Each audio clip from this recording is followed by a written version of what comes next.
자, 오늘 11월 2일 수요일 시장은 내일 새벽에 있을 미국 금리 인상 발표를 앞두고 증시가 쉬어가는 모습을 보여주고 있습니다. 지금 나스닥의 위치가 참 애매한 상태라 고민이 되긴 하겠지만 또 코스피에서 외국인의 순매수가 꾸준하게 이어지는 것을 보니까 매도하기에는 아쉽고 상승 추세가 조금 더 이어지지 않을까라는 생각에 고민이 깊어지는 자리라 볼 수 있겠습니다.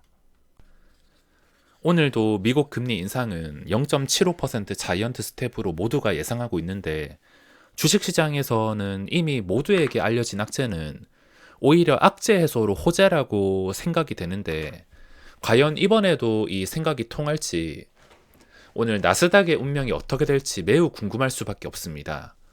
지금 나스닥의 위치가 정말 중요한 자리인데 금리 인상이 당장에는 누구나 0.75%를 예상하고 있기 때문에 지금 중요한 것은 앞으로 속도를 조절할 것인가, 더 이상 올리지 않을 것인가, 언제 내릴 것인가, 내린다면 얼마나 빨리 내릴 것인가, 빠른 시기에 내릴 것인가, 이런 것들이 직접적인 증시에 영향을 주기 때문에 관심이 쏠릴 수밖에 없으며 추세는 정직하기 때문에 복잡한 생각보다는 추세만 믿고 매매를 결정해야 되는 구간이라 볼 수 있겠습니다.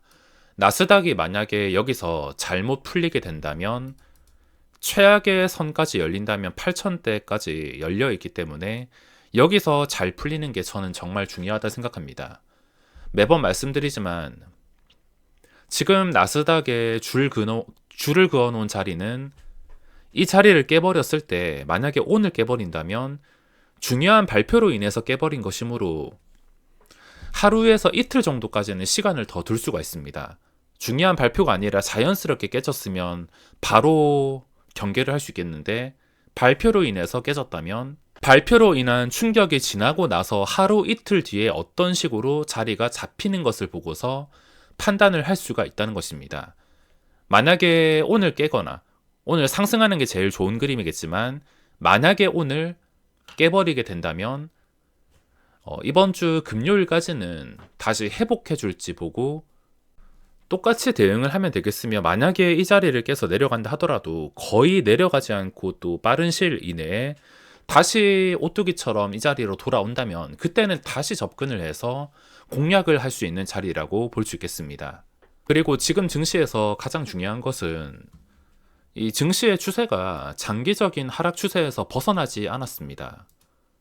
코스피의 주봉 상태가 말아 올리긴 했지만 언제라도 무너질 수 있는 상황이기 때문에 장기적인 추세가 아직 회복됐다고 말할 수가 없습니다.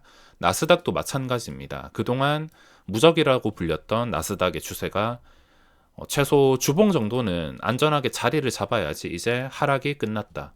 본복사 시장의 가능성이 보인다라고 생각이 들겠지 지금 당장은 그런 생각을 할 수가 없습니다. 지금 반등이 나온다면 당연히 이 반등을 즐겨야겠지만 지난번 상황과 비슷한 상황일 뿐이지 장기적인 하락 추세에서 벗어나기 위해서는 자연스럽게 이걸 벗어나기 위해서는 엄청난 시간이 소요가 될 것이며 단기간에 추세를 완전히 바꿔놓기 위해서는 그만큼 시장에 충격을 줄 수 있는 처음 보는 상황들이 만들어지는 게 아니고서는 너무 큰 기대를 하지 않는 게 좋습니다. 당연히 큰 기대를 하지 않으면 지금 시장에서 적당히 수익이 발생한다면 적당히 끊어낼 수 있어야 되며 내가 끝까지 버티고 싶다, 매도하기에는 아쉽다 생각이 든다면 지금 외국인의 순매수가 꾸준하게 이어지고 있기 때문에 코스피에서 외국인의 수급과 똑같이 대응한다 하더라도 아마 중간은 갈 것입니다. 외국인의 순매수가 꼭 이어지는지 그리고 중간에 당연히 순매도도 나올 수가 있는데 이 순매도가 3거래일 이상 수천억 정도로 지속이 된다면 그때부터는 외국인 수급 끊김에 대해서 생각까지 해보셔야 될 것입니다. 쉽게 말해서 지금은 외국인의 수급만 똑같이 대응한다 하더라도 그렇게 어려운 자리는 아닐 것입니다. 지금 시장의 종목들을 보면 이해하기 힘든 상황이 참 많은데 예전에 급반등한 시장과 달리 전체적으로 골고루 좀 조화롭게 움직이는 게 아니라 거래대금이 줄어든 상태에서 특정 종목에 쏠려가지고 그 특정 종목만 끝까지 밀어주는 시장이라 볼 수 있겠습니다. 당연히 뭔가 부자연스럽고 적응하기가 어려울 수가 있기 때문에 종목을 딱 골라서 맞추기가 어렵습니다. 그리고 LG에너지솔루션이 신고가 근처까지 간 것도 다들 이해가 안 되실 수 있는데, 오늘은 또 이 LG에너지솔루션이 중심이 되어서 대형 신규 상장주 테마가 만들어져 가지고 그 관련된 종목들, 카카오뱅크가 오늘 17%, 그 밑에 카카오페이도 10%, 그리고 SKI 테크놀로지, 이게 하나의 테마가 되었습니다. LG에너지솔루션이 신고가를 찍다 보니까 아이테크놀로지도 6%, 그리고 바이오사이언스도 10%, 그리고 크래프톤도 지금 8%. 오늘 상승하는 종목들 대부분을 보면 이게 하나의 분위기와 테마가 만들어져 가지고 크게 상승이 나왔습니다. 참 이해하기가 어려운 시장이기 때문에 똑같이 미쳐야지 적응이 가능할 것 같습니다. 그리고 오늘 시장에서는 그동안 잠잠하던 신규주들이 플라즈맵 상한가, 핀텔이 장중에 23%, 탑머티리얼도 장중에 상한가, 샤페론도 장중에 10%, 저스템도 10%. 최근에 상장한 것들 위주로 제멋대로인 불꽃놀이 쇼가 나왔는데 참 이해가 되지 않는 상황들이 시장에서 만들어지고 있습니다. 자, 오늘 시장에서 저는 그동안 많이 올랐던 네옴시티 관련주들은 손을 대지 못했습니다. 제가 싫어하는 게 시간의 단일가에서 종목을 좀 큰 폭으로 올리는 것인데, 어제 뉴스와 함께 네옴시티 관련주들이 크게 급등이 나왔습니다.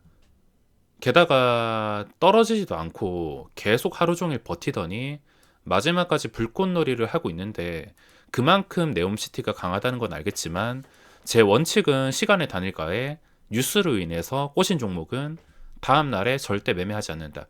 차라리 다음 날에 멀쩡한 것을 보고 그 다음에 새로운 계획을 잡는다는 것이기 때문에 오늘 손을 대지 못했으며, 어제 거래가 많이 나온 두산 에너빌리티랑 한정기술 쪽에서 시초가가 좀 낮게 형성이 돼서 좋아서 눌림목 공략을 했는데, 두 종목 다 잠깐 반등했다가 그대로 지금 10%대 하락이 나왔습니다. 눌림목 매매를 할 때는 인기가 있었던 종목은 한 번쯤은 탈출 기회를 만들어 주게 되어 있습니다. 나중에 결과가 좋든 안 좋든 탈출 기회가 만들어질 수 있기 때문에 줄 때 먹는 것을 무조건 원칙으로 하시고, 진짜로 사고 싶으면 원래 봤던 종목이 마지막에 종가쯤에 시초가 근처에서 마무리를 할 것 같을 때만 그때 종가에 매수하는 것이지, 눌림목 매매를 할 때는 결과가 이렇게 좋지는 않을 수도 있습니다. 끝까지 상승할 때도 있지만 보통 줄 때 무조건 먹는다는 원칙이기 때문에 끝까지 끌고 가지 말고 마지막에 혹시 멀쩡하다면 종가 매수하는 쪽으로 대응하는 방법이 있겠으며, 지금 말하는 순간에도 한미글로벌이 13%에서 마이너스까지 변동성이 참 무섭습니다. 이미 무서운 각도로 올라왔기 때문에 보유자의 영역이라 말씀을 드렸으며, 이런 종목을 새로 매수하기 위해서는 차라리 대놓고 뉴스에 악재가 나온다면은 그때 주가가 좀 크게 내려앉았을 때, 그때가 신규 진입자들에게는 매수 기회가 될 수 있지, 지금 각도에서는 접근할 수가 없으며, 그나마 멀쩡한 게 유신은 아직까지는 멀쩡합니다. 오늘 뭐 하락한다 하더라도 적당한 눌림으로 보고 있기 때문에 지금 한미 글로벌 변동 충격이 끝난 다음에 공략할 것은 관련주 중에서 유신밖에 없습니다. 내일 시장은 좀 지루하게 시간을 보낼 것 같습니다. 딱 집중해서 매매해야지라 생각이 들 만큼 그런 종목이 새롭게 나오진 않았습니다. 탑 머티리얼이 그나마 후보에 있는데, 오늘 프로그램의 16만 주, 이 16만 주는 당연히 장기 투자 물량이 아니라 언젠간 빠져야 되는, 당장 내일이라도 빠질 수 있는 물량이기 때문에 분류는 해놓겠지만 빠진 다음에도 주가가 멀쩡하다면 그때 계획을 세워서 공략을 하지, 내일 당장에는 할 수 있는 게 없을 것 같습니다. 그 밑에도 거래 대금이 많이 부족하고 오늘 거래가 나온 신규 상장 대형주들은 제가 적응하기가 어려울 것 같아서 이 종목들을 제외한다면 내일 시장은 딱히 할 만한 게 없을 것 같습니다. 최근에 코스피가 쉬지 않고 많이 올랐으니까 내일이랑 모레는 미국 금리 발표 후에 추세가 어디로 가는지 여유 있게 확인하면서 천천히 매매 계획을 세워야겠습니다. 자, 그럼 오늘 영상은 여기서 마무리하겠습니다.